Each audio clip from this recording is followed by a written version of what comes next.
akubita ibirahuri tangazo Oh, everyone. muraho mwese munega amatwi Thank you all for coming. mwakoze mwese kuza Absolutely stunning. ndetse mwese mwambaye neza cyane I know you think that Doreen ndabizi mwese mukeka ko mama wanjye Doreen ndetse na Kagosi umugabo bashakanye rwose baberanye ariko ukuri ni mother is a gold digger. mama wanjye ni umukuzi w'ibyinyo yakurikiyeho n'umugabo amafaranga nakubwiye ibi bintu uzabikurikira neza uzabibona umwana bazima mwe mukabona umwana asuzugura nyina ntamwubaha yikorera ibyo ashaka kuko babizi ko na mama we nawe ariko ateye hari ibyo yagiye akurikira ku bagabo gutyo n'ubwo wenda twe tuba tutabibona ati mama nawe ni umukuzi w'ibyinyo And her creep husband once forced ndetse kino kigabo cye cy'ikinyamaswa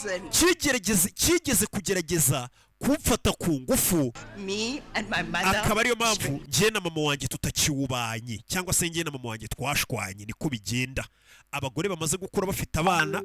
bakinjirwa n'abandi bagabo cyangwa bagashaka abandi bagabo iyo abo bagabo bagerageje gusambanya abana babyaranye n'abo bagore abo bagore barakarira abana babo bakavuga ati mwabana mwe nimwe mwishinjije ku mugabo wanjye kubw'iyo mpamvu munave hano mugende mama agashwana n'abana bikurusha uko yashwana n'undi mugabo yivumburiye Imana yamwihereye uyu mwana nibyo avuga ati uyu mugabo yagerageje kumfata ku ngufu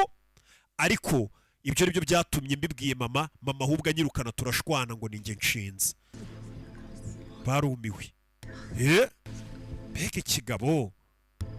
umwana aransenyeye kandi uyu mugabo namukurikiye Anyway, you all have a great night. nako mugira ijoro ryiza mwese Very. ikindi mwese murakijyaho ndetse cyane ahita abanza asukayo ingwe jini